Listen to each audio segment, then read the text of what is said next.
Welcome, everybody, to December's session of A Dance to the Music of Time 2025 reading group. This is our last of 2025. Our next meeting will be in January, where we'll wrap up with Hearing Secret Harmonies.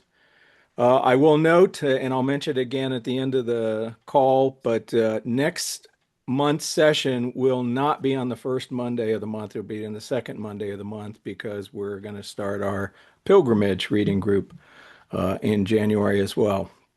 But this month we'll be talking about what seems to be either people's favorite or least favorite novel, which is Temporary Kings.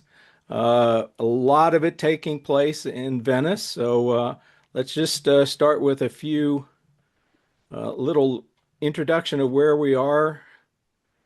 Volume 11, so he was getting to the end of the line. And interesting, now we see a significant time gap, as we also see with Hearing Secret Harmonies, where there's an interval of over 10 years between here, Temporary Kings and the events that take place in Books Do Furnish a Room, the previous volume. And we see again that kind of time shift with the next volume, Hearing Secret Harmonies.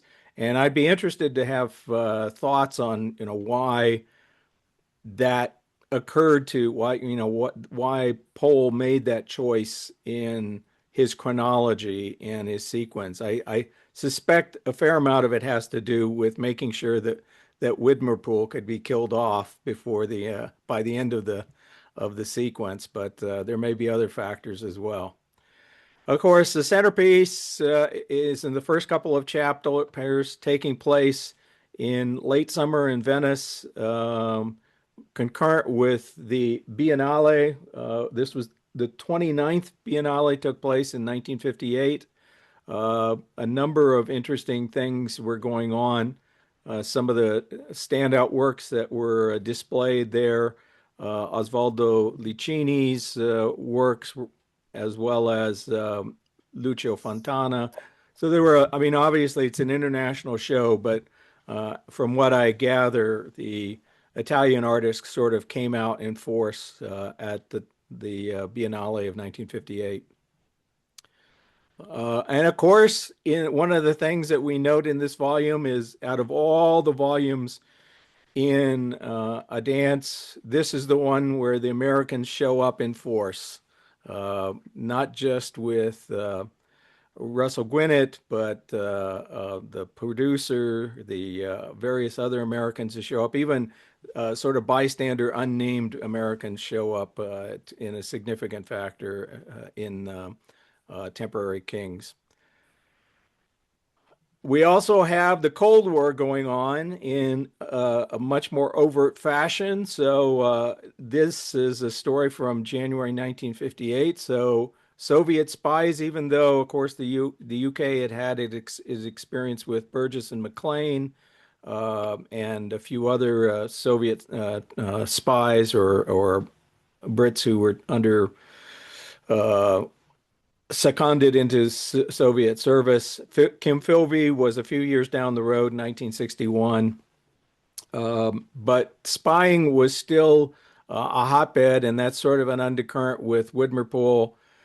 Also going on in the background in 58, in Hungary, there were trials and executions of dissenters within the Communist Party as well. Bulgaria had a purge of what were known as the Kostovites.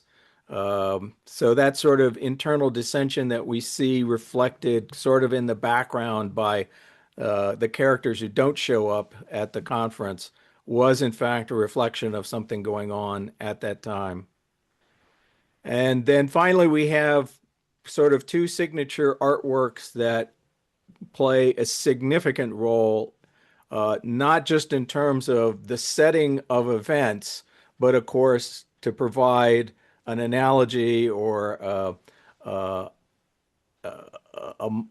metaphor for some of the events going on in the narrative itself. First of all, this is not, of course, the Tiepolo painting that's referred to in the novel is is a fictitious painting. It does not actually exist. But to give you an idea of the sense of what it might have looked at, here's a painting from the early 1800s by a British painter of the same myth. And then in the last chapter, we have the production of Mozart's The Abduction from the Seraglio, which itself has a fair amount of narrative subtext related to sexual subterfuge and infidelity and all sorts of machinations and people not appearing to be what they are. So it's a fun, I think, certainly in terms of the richness of the context that Powell chose in this particular book, I think is a factor in its favor in terms of why some people might consider it their favorite of the series. But let's open it up. First reactions to folks. When I suggest that it's some people's favorite and some people's least favorite, is that an opinion shared by anybody in the group?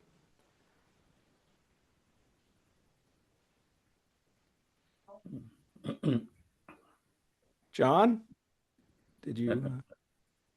It's not my favourite, but bits of it are. I mean, I do like the the long bit talking about the Tiepolo. I think that's brilliant, um, Right. and it's extraordinary that it does go on for so long. You know, the actual description in the book. It's a very long passage, um, and the way that it focuses on on that one painting, and it keeps on coming back in the conversations and the reactions of the characters who are present. Um, Yeah. it becomes the main focus. I feel after that, the books, I enjoy it a lot, but I'm not quite so taken in with the Mozart and so on. But, Right. Right. just in terms of enjoyment of the setting. Yeah. Absolutely. Guy, and then we have Keith and Doris.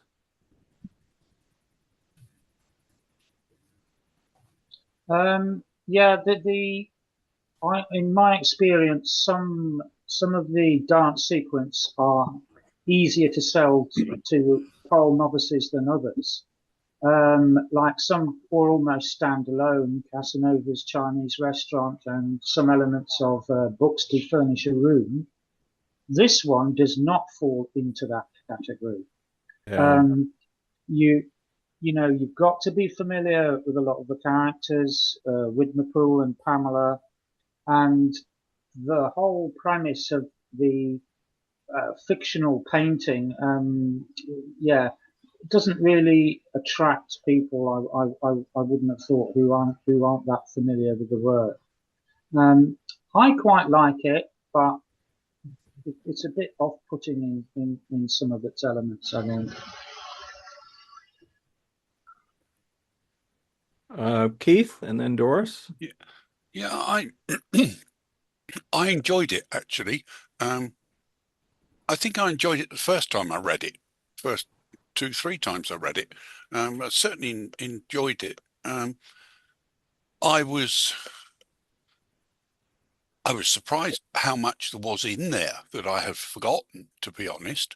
And the other thing that struck me was that an awful lot of what Jenkins is saying, is reporting, is stuff that has been reported to him. It's second-hand reportage. Um, and that struck me much more than it has in any of the other books. An awful lot. I mean, this whole scene with Glober and Widmerpool and everybody after the Mozart, outside. I mean, the whole thing is basically a mishmash of what he's been told, Yeah. and there's an all that struck me. There's an awful lot of that in this book, which surprised me slightly. Yeah, and yeah, there were bits I forgot, quite a few bits I'd forgotten, but there were one or two bits that jumped out and said, "Oh, hang on a minute, there's more there than I thought." Yeah. Well, I mean, definitely. And I think I there mentioned it. Go was ahead. more about the scenes around the Biennale and so on than I remembered, and there's quite a lot in there. Yeah. As I mentioned in my introduction, I mean, Pohl or Nick uses Russell Gwinnett as almost a proxy narrator for a whole bunch of events in this book in particular. And then the last scene in front of with Pamela's kind of denouement is almost all recounted from other sources. Yeah, Yeah, it's but what I'd forgotten was that particular scene. Um, I had remembered it as being much more of a scene and much more graphic than Paul writes in this book. So memory plays strange tricks as well. although one must say by Powellian standards, it's a pretty violent, dramatic scene. We finally get, although Pamela has been a slapper and a vomiter and, a thrower of papers into the canal and a woman of violent actions. It still comes as a bit of a shock to see her lash out directly, verbally and physically against Widmerpool. We have Doris and then Raymond. Yeah, I liked it. I liked it a lot. I mean, it's longer. Maybe it's the longest book, but I liked the way it was framed with the Tiepolo and then the last scene. Maybe it equaled too much, it was too easy, but it was good for me. And I just realized how evil this Pamela is. I mean, she'll say anything. She's vile. I mean, I like reading it, but was she based on somebody real? Well, we talked about this a little bit last month. There is some speculation that she may have been at least in part inspired by Barbara Skelton, who was a girlfriend of many and a wife of Cyril Connolly at some point, and was known as sort of a hellion. But there were a number of women on the literary scene in England, or in London specifically, in the post-war period that could have been fused into the character of Pamela.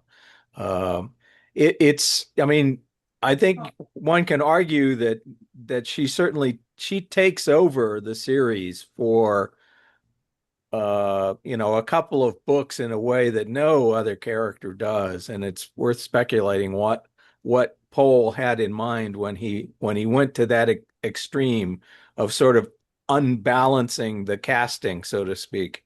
But Well, let's hear. Go she ahead. keeps one reading, that's for sure. There's yeah, you can't underestimate the importance of that for a writer. Let's hear from Raymond and then Keith again. Yeah, it's. I think it's. I enjoyed it very much, and it's. When I was reading it, I was thinking this is one of my favorites. But then you kind of think that with a lot of them when you're reading them. I thought it was particularly good the way the painting, which I found slightly irritating when it was initially brought into the text because I'd forgotten all about it. But then the way he then uses it to kind of to outline or sort of underscore the action, and then draws back through the through the previous novels to other characters and other relationships, which are also kind of illustrated by the painting as well. And I thought that was the one where the kind of the theme seemed to be more, I don't know, more obvious and carefully thought out than in some of the other novels. Yeah. But another thing I was sort of vaguely disappointed with was did they mention Rashomon at some point in the in the text. Am I right?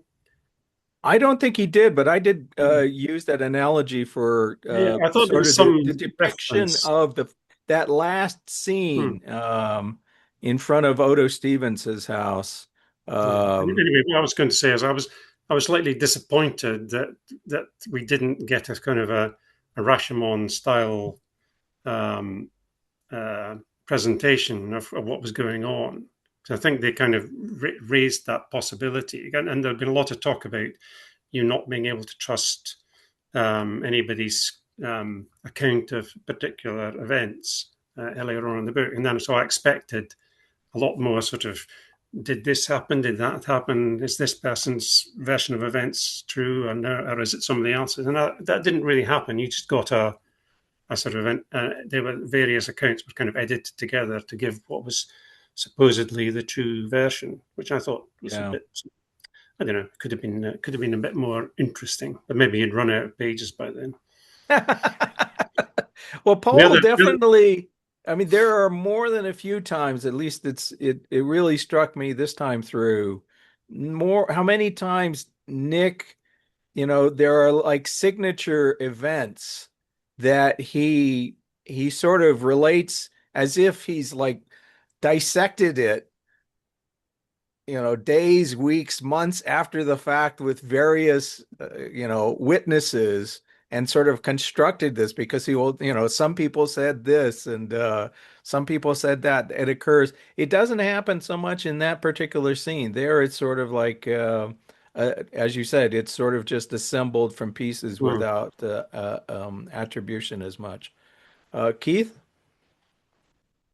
Yeah, actually, three things too quickly. One is I think Barbara Skelton is fairly secure as a model, part model at least for Pamela. I think that's pretty well established. I'm not even sure that Powell himself didn't admit to that somewhere. Second thing is, yes, from a very quick look, Temporary Kings is the longest volume by a handful of pages. Something else to take us off in possibly a slightly different direction.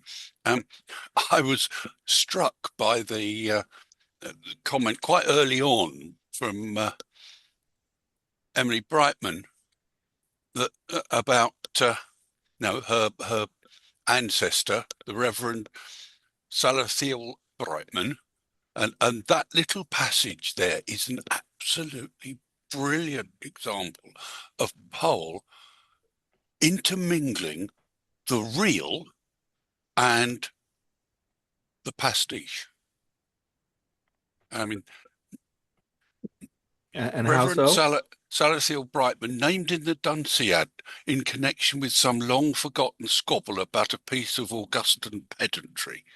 He composed Attic and Roman reckonings of capacity for things liquid and things dry, reduced to the common English mensuration for wine and corn. And it goes on. And, the Dunciad, yes, that's a poem by Pope. Doesn't appear to mention any such Brightman, but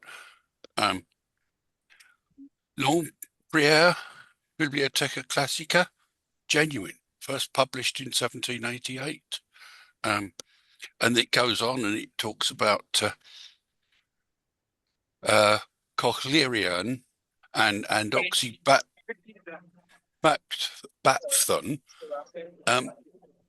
Again, they are real, as far as I can determine. I mean, Cochlerium is actually a Roman long-handled spoon. Powell's probably changed the spelling slightly. And oxybaphon is a measure of volume.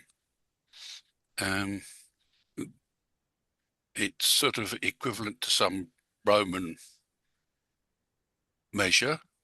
It's about 65 milliliters or thereabouts.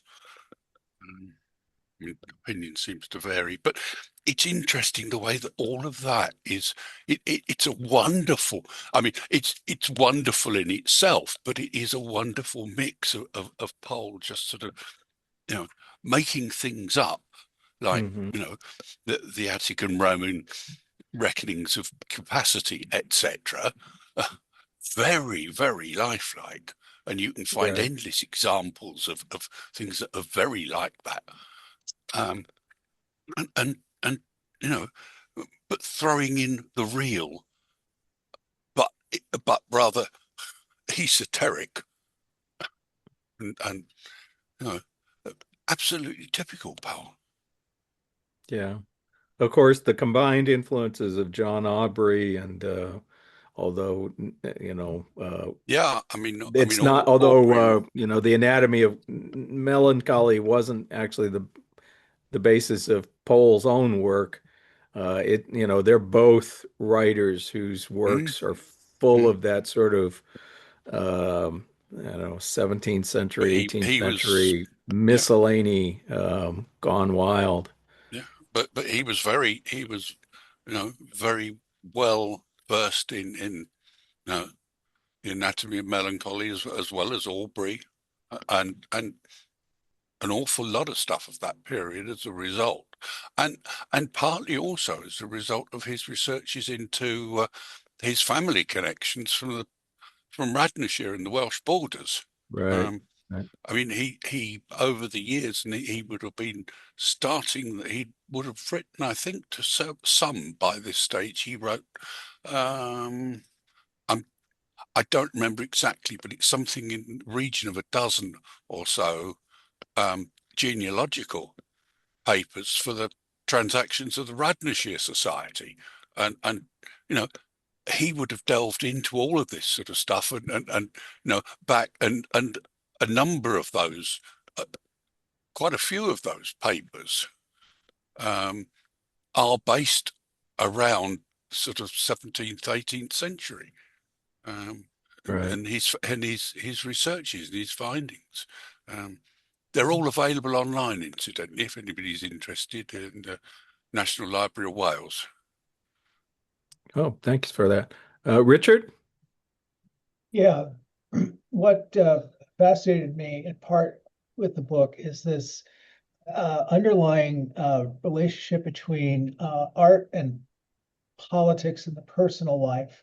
You have this huge painting that seems to be being played out in Winterbull's life, and there's this weird kind of sub rosa thing that's going on that involves Whitmer Poole's possible treason because he's gotten so deep into left-wing politics, mainly because I guess he thought way back in when he stood for Parliament that this is the way things were going to go.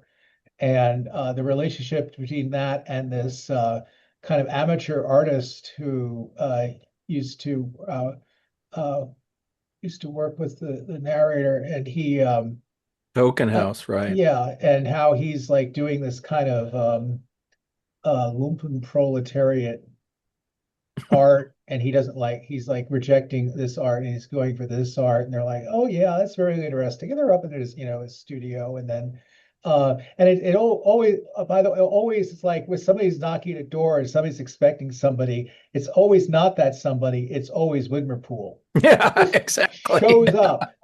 And Yeah. it's like, oh, it was Wigmerpool. It just burst out laughing because I mean this he's like a bad penny.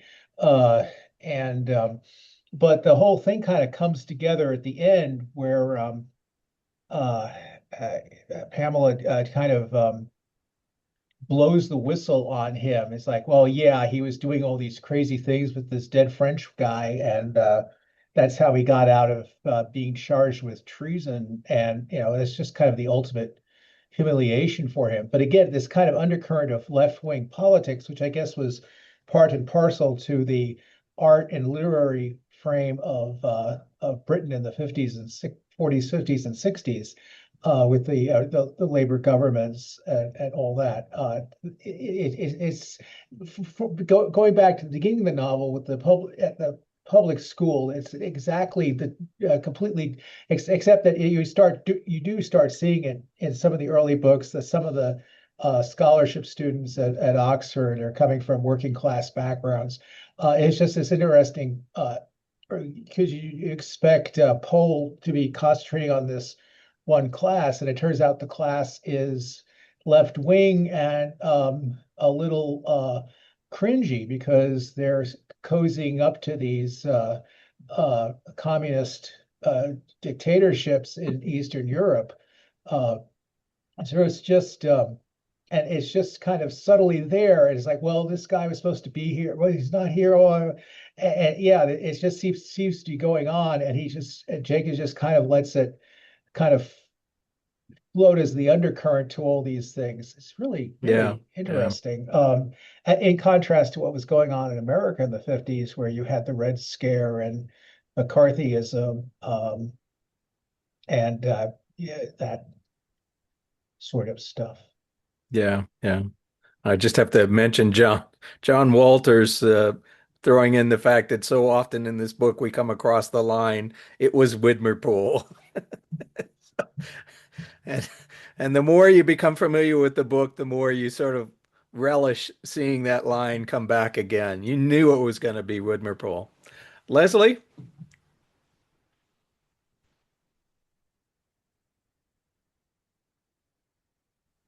Am I audible? Yep. Yep, great.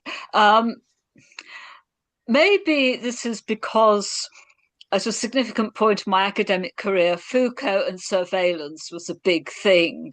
But I cannot help but notice there is a whole lot of sinister watching going on in this book. There is the whole voyeurism theme, and then there is also espionage, and there are people watching people watching people. And Nick is watching people all the time, and he is asking other people about what they're seeing other people doing. I find that, frankly, very sinister. What are you up to, Nick? You know, who are you doing this for? Are you reporting back to MI5? You know, I find that, I'm just wandering around and I just happen to be overhearing these things and people tell me stuff, I just stand here and people tell me stuff about things. Yeah. And what you were saying about, piecing things together, isn't that like what an agent would do, an intelligence Absolutely. agent would do? That's a good point. I mean, is this secretly a spy thriller? I mean, I cannot actually believe Widmerpool as a spy. I mean, he is constantly being shown as kind of clunkily inept at stuff. Yeah. I cannot see him as having the necessary subtlety. Well, I would love to have a little discussion about what his motives are, because I mean, at this point there is his trajectory starts heading downward in a significant way, in an unexpected way, I guess I would say. Yeah. So I'd love to see.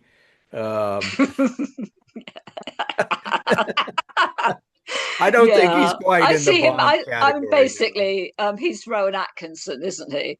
Well, he's a bit more like George Smiley than James Bond, I would have to say. Let's see. We've got John Walters and then John Blackster. I'd just like to say I'm constantly reminded how life imitates Dance the Music of Time. I went to a funeral today and en route there met another colleague from the same world who didn't recognize the name of the person who's just died, but the funeral was full of people. So it's just this kind of way that strands of your life interact, but they don't always in the way you might write it in a novel. And Powell gets this rhythm of real life, I think, in the way he has to report an incident that he wasn't there to report, the way another novelist would really maneuver people to make that work. But the other thing, just with regard to the Widmerpool as a Russian asset, I mean, in the UK this week. I don't know how much this has penetrated abroad, but there's been the rather fantastical case of Nathan Gill, who's just been sentenced to 10.5 years for being a Russian asset in the European Parliament. And he, if you listen to, look at his speeches on YouTube, he's the most boring, you know, uh, ordinary person who got into trouble. He was a Mormon bishop. He ran a care home which went bankrupt. He was a great friend and ally of Nigel Farage, who's, very influential, extreme right-wing politician in this country. And Nathan Gill they found bundles of euros and pounds in his home when they raided him. He was completely incompetent, not even a spy, just an Yeah. asset. And he seemed to me someone that Powell might have put into dance music of time, but probably rejected because I don't know. He didn't, it was too preposterous to eat it Yeah. for even Powell. And I find that one of the reasons I love rereading Powell is that I see so many things that are happening in real life and happening in my own life that are reflected in odd ways. I've been to conferences in exotic places abroad, and I recognize those kind of random conversations you have with very interesting, distinguished people who you might never not see again for another 10 years.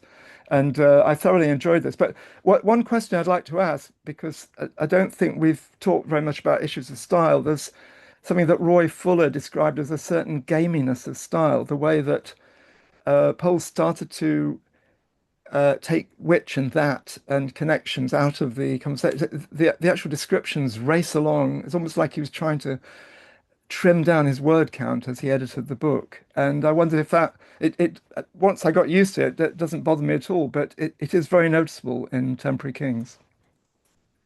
Yeah, let's make sure we get back to that issue of prose style before the end of the conversation because that's a good point. Let's have John and then Keith.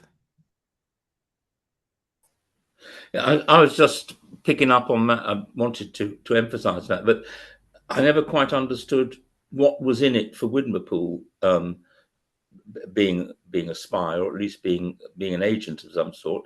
For somebody that's pretty sort of self-obsessed, it can't really have been out of some deeply held political belief in communism, and it doesn't seem as if he was being paid sort of money. Didn't seem No, to be that was it. no, And that's a good and he point. also, so many of like the Vassal case and things like that hinged upon blackmail and people in positions where they might be useful being put into compromising situations and then having no choice but to spy. But again, there's no hint of that. Although Widmerpool had been in compromising situations, Right.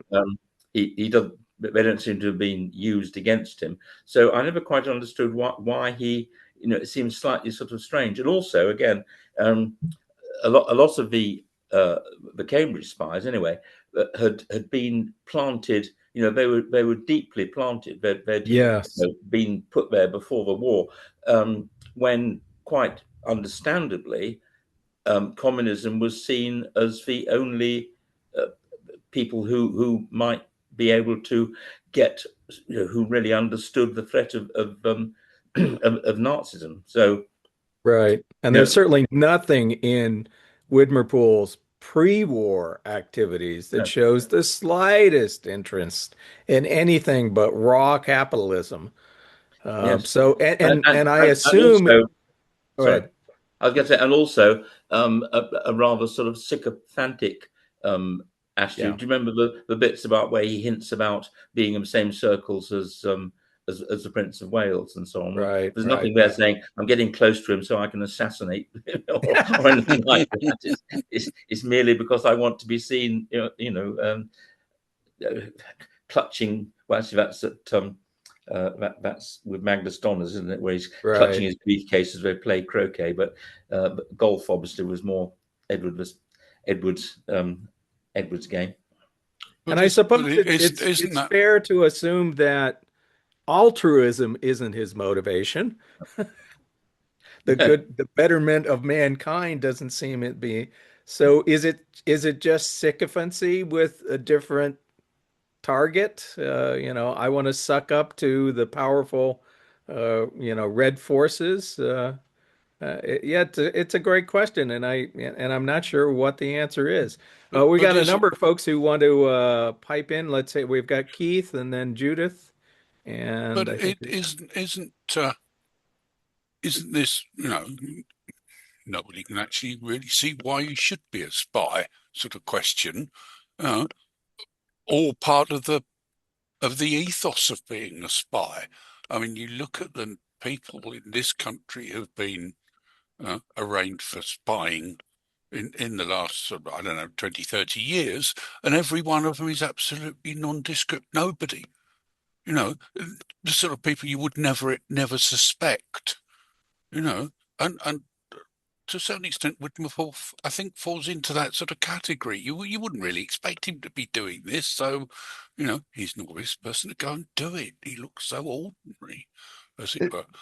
Is it about power? The reason I was going to come back in though was just for the record.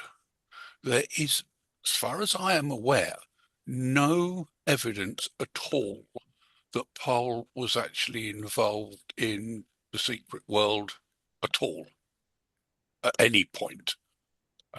We actually had Nigel West on this one. Nigel is Rupert Allison, is the brother of Julian Allison, who was our first chairman. And we had we got Julian got his brother on this one quite early on, and he talked at one of our early conferences. Particularly looking at, was there any evidence, possibility that Powell was involved in, secret shows during the war? No, can't find anything. Nothing there. Nothing has ever come to light that I'm aware of, and I think Rupert would have picked that up if there'd been anything subsequently. So, but Paul's moving in that sort of world. He's meeting all sorts of people. It's the way he works, and yeah, but it's typical of an agent. Judith. I'm possibly going to repeat what other people have said, but it seems to me that Whitmore is somebody who likes making contacts with people, who likes being seen to be at the centre of things, to be useful. And so I've written the phrase down, useful idiot. He just seems to be somebody who would be easily persuaded that this was a nice, helpful thing to do. Right. Without really considering what the implications of what he's being asked to do are. I think there's sort of a couple of references to him sort of promoting internationalism, partly self-justified. Obviously, I haven't done anything wrong.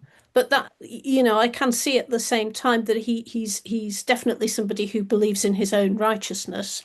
So once he's kind of been persuaded into these things, he's going to self-justify. And that seems to me some explanation as to what I think you really hit on something with useful idiot, because one can argue that that's exactly how Magnus Donners treats him, which is it seems to me I will very much launch him like a stone, to go hit targets that I don't want to, actually get my hands dirty with.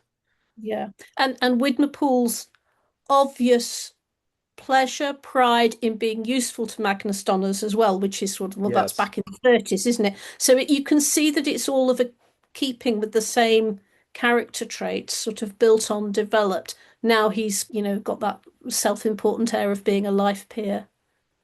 Right. Just maybe some thoughts there about what might motivate. No, I think that might actually be a very handy key, because if you think about his activities as chancellor in the next book, and then he's latching on to Scorpio Murtlock as a spiritual leader, it's got a sort of I can be useful to you. There's joy in, it's almost a Nazi concept of, joy through service. One thing I wanted to touch on and see if anyone had thoughts on is why the significant time gap that we see between Books to Furnish a Room, and Temporary Kings, and even Temporary Kings and the final volume of Hearing Secret Harmonies. Everything else has been relatively, compact, and now we have a significant gap in time. Keith, you have something to? Yeah, I mean, I've been thinking about this one since you mentioned it earlier. Paul had a lot of stuff going on during the 50s. He moved out of London. He was literary editor of Punch, apart from all his other reviewing for the Daily Telegraph and so on. He was meeting a lot of people at that time, and a lot of people that he hadn't known before the war. I mean, Muggeridge, George Orwell, to name but two. And it may be, and I'm just putting this up as an idea, that it was he felt at that sort of point in the late 50s, the sort of point at which he ceased to be literary editor of Punch, that he'd maybe got, enough bits of material to pull together. If he'd sort of written the book in the early 50s, sort of following on fairly closely behind books, he In the maybe late hadn't got quite enough 70s. there to build it on. I mean, Temporary Kings came out in 71, was it not? So Temporary Kings, no, it's a bit earlier than that. Oh no, hang on. No, it probably is, because Hearing Secret Harmonies is 75. yeah, But yeah, it's I mean, 71 or 73. So yeah. I just wonder from a 1973. Thanks, John. I'm just wondering from a overall structure and design approach, was it a matter of was it a case of I'm running out, it's like I'm running out of airspace. I'm gonna have to land it.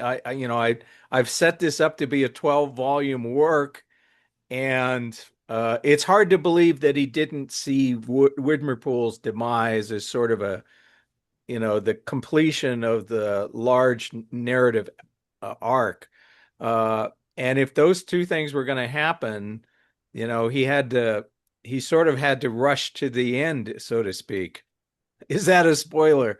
Well, for those of us, yeah, I think the large audience is aware of what's happened here. I hope I'm not spoiling too much. Sorry about that, Richard. Judith. Yeah, it one of the things I thought about it was that in some ways it reflects the pattern of the lives of lots of people I know, where lots of things happen to you when you're young, lots of interesting things. There are lots of changes. You're meeting new people, perhaps your career's advancing, and then things get a bit more duller, a bit more samey, a bit, that sort of, there is not these, and then every so often something exciting or notable might happen, whether that's somebody dying or you meeting somebody you haven't seen for a long time or some sudden progress at work or whatever it might be. I think the other element is that perhaps that period of lots of things happening for Nick is prolonged by the war, because that upsets what's perhaps towards the end of the 30s. He's got married, he's starting a family. Under other circumstances, his life might have got perhaps more boring earlier, and that is sort of postponed by the war. But then afterwards, that thing of, yeah, he's got a family, he's clearly got some literary success, and in a way that pattern is reflected in the gaps between the books. I think also it would be difficult using Pohl's approach where each chapter is sort of an episode, and a particular event, and it's there. The chapter structure throughout the series tends to be very moment focused. That would be much tougher to pull off if he stretched out these moments over the space of, say, 7 years, say from the early 50s into the late 50s.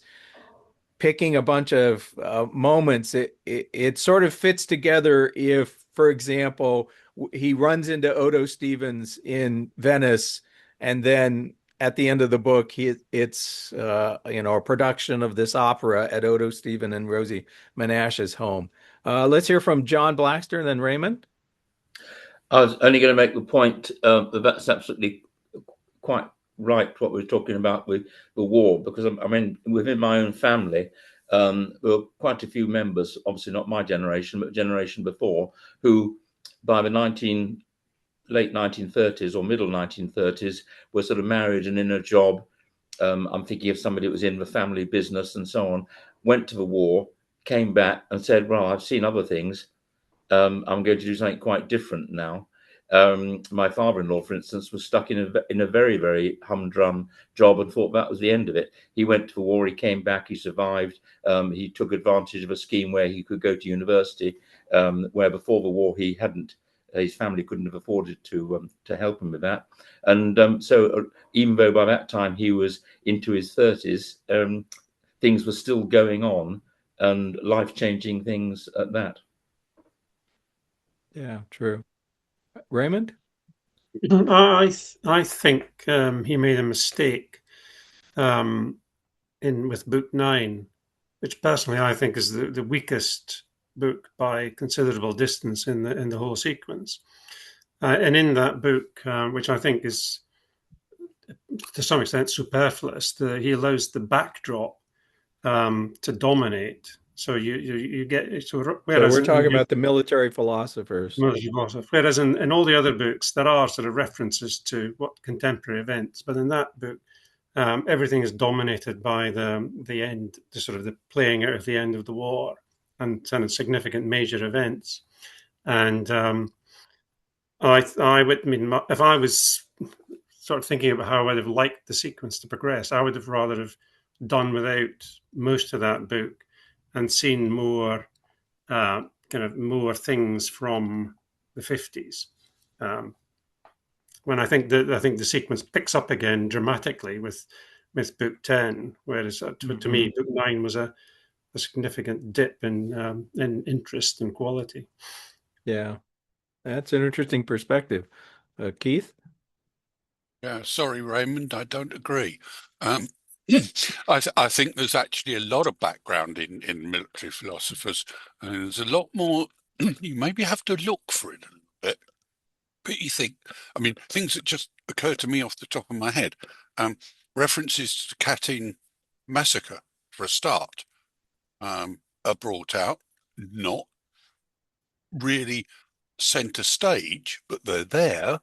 And that military attache's tour of the France and the Low Countries, again, there's a lot in the background there. I mean, there's references to very important things which were known about, but not very well probably known about, like Pluto and the Mulberry harbours and so on.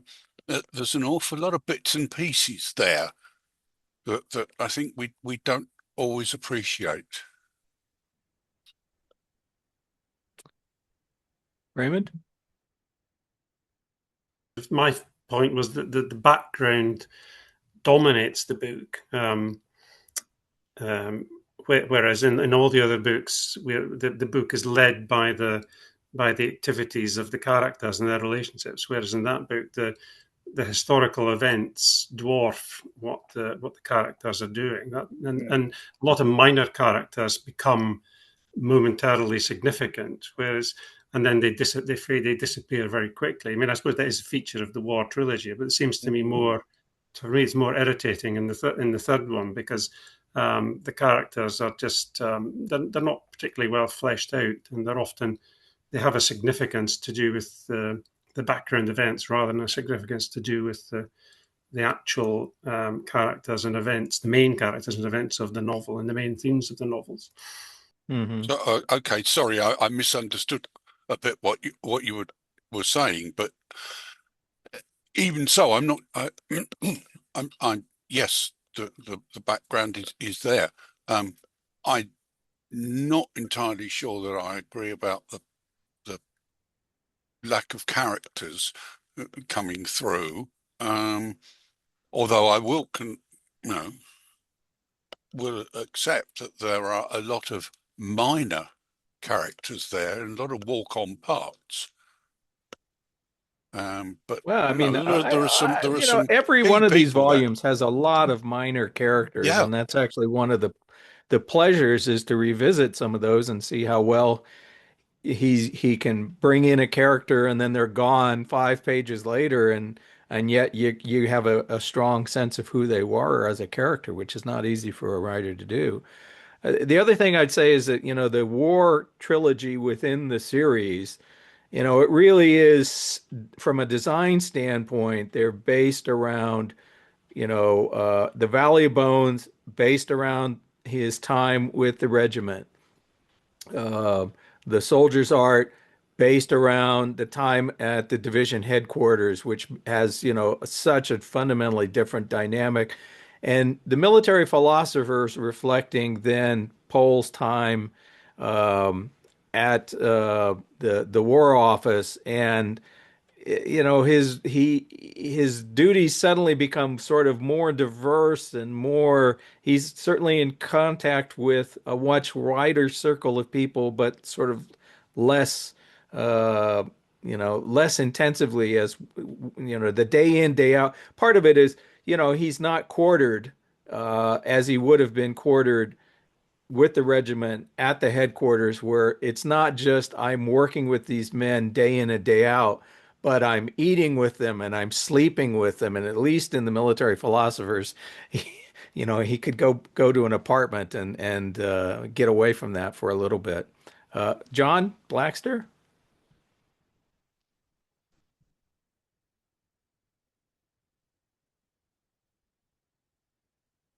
Right. I was just going to add to that, because although we're talking about the wrong book, so I won't go on too long about it. But having spent quite a lot of time looking very carefully at the of the scrapbooks, through putting calendars together and actually seeing them in the flesh, that's interesting too, because the earlier scrapbooks are a sort of melange of fantasy and memories and looking back to things in his family. But the stuff which it relates to the war is just basically photographs stuck in and captioned. They are as autobiographical in relation to the rest of the scrapbooks as the three books of a war trilogy are the most autobiographical of the 12 novels. And then even in the scrapbooks, when the war ends, suddenly the next bit, almost the next pages, go back to things like little Christmas cards cut up from Jocelyn Brooke and bits and pieces. Again, he starts reverting to a more creative, visually creative use of the material that he's got. Whereas I said, but particularly the trip that we're talking about with Normandy and so on, that's just almost like a sort of family album, holiday album.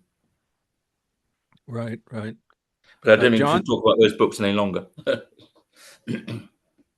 John Walters? I'm struck by the last three books as being very much books of the 70s, Right. which is, my time as a young adult. And I think, given that Pohl was very involved in literature as in contemporary literature as a reviewer, also commissioning book reviews, um, I, th I get the feeling he's addressing these three books as being novels of their time, as well as being going back over his own past, and of course, more or less catches up with himself by the time we get to hearing Harmonies, the last volume. And I think the thing I mentioned before, Roy Fuller's review talks about the change of style. I think this may have also been a sign of the experimental nature that he was aware of. People like Pynchon were publishing in that time. There were a lot of very interesting experiments with novel. Leslie earlier on talked about the surveillance and the idea of people spying on each other, and there are lots of experiments with form that where you might have a novel that used tape recordings or um, and the spy genre was also a very popular form. So I think he Yeah. might just have thought, well, perhaps I could have a bit of that at the same time, and we decided it would be quite funny to make Widenpool a spy. But Right. and just going back to the spy thing, I just remember seeing an interview with Kim Philby where he was talking about just the pleasure of tearing everything down that was from his own background. And I think it's a little bit clunkily written, but I'm not entirely unconvinced by Widmerpool suddenly being seized by this wish to kind of, exert power by doing something secret as opposed to he was very much emasculated in the House of Commons. So this is a way he could exert power behind the scenes. Yeah, yeah, that's good.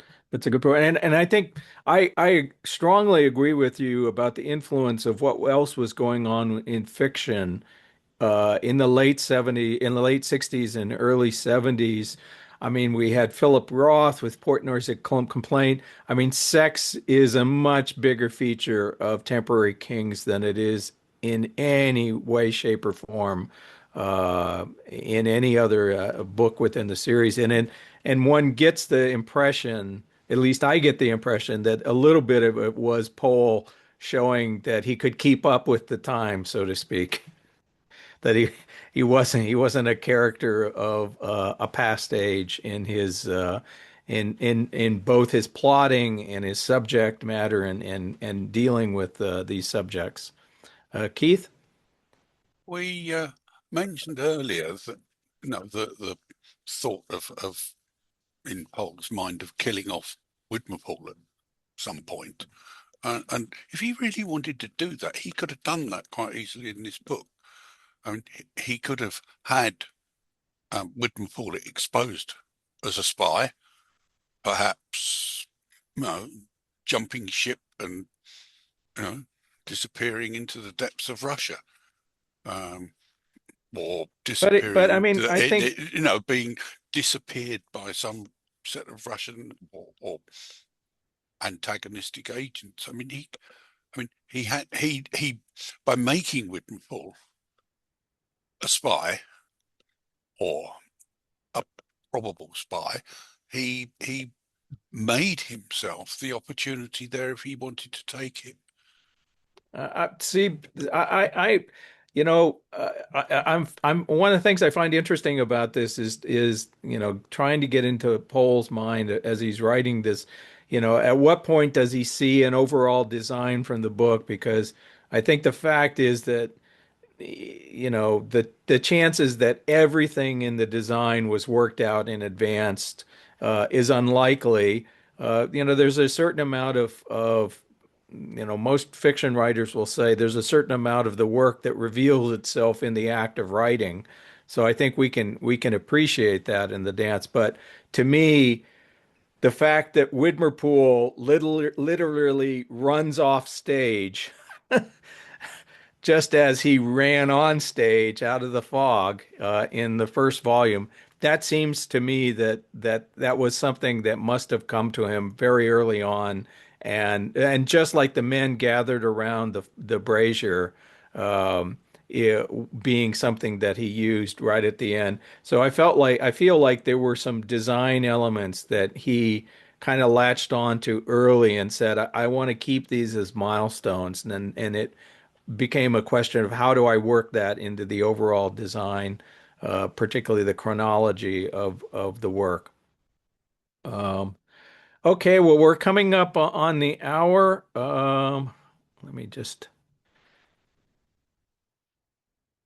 I just want to share Sarah Heron's comment about Widmerpool resenting the upper ruling class, useful but not accepted, and spying for Russia was his revenge. That's I think, a thoroughly plausible motivation that it was, in effect, although ironically, he ends up in the House of Lords, so how much more accepted can you get? But of course, it's a caveated, it's a life peerage as opposed to a hereditary peerage. I don't think those were really being given out any longer that much anyway. But yeah, I mean, we'll come back. Widmer Pool's arc in the next book will certainly be a subject of discussion, as well as the fact that the weird hippy dippy '60s show up in force, which definitely is Pohl showing I can keep up with the times to some extent. Anyway, I just want to share a couple of comments, a couple of things here before we close. So, just to stress again that next month's meeting, which will be the last meeting of the group, will be on January 12th, so the second Monday of the month rather than the first. That's because we are starting up, or I am starting up the pilgrimage reading group for Dorothy Richardson's pilgrimage, and our first meeting will be on the 5th of January. And I will include one shameless plug, which is my book comes out on the 1st of January, which is what I hope will be my first book and not my last. It's a biography of a woman that I'm sure you've never heard of named Virginia Faulkner. Interesting woman. She was a popular writer in the 30s, worked for MGM in Hollywood.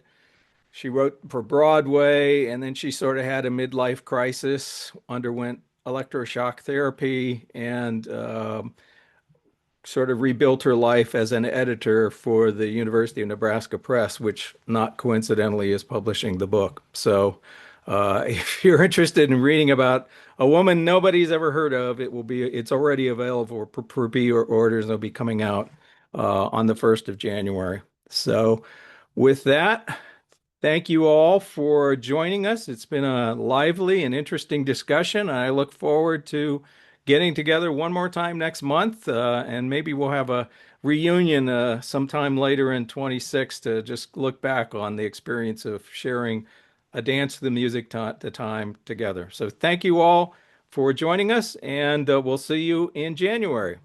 Take care.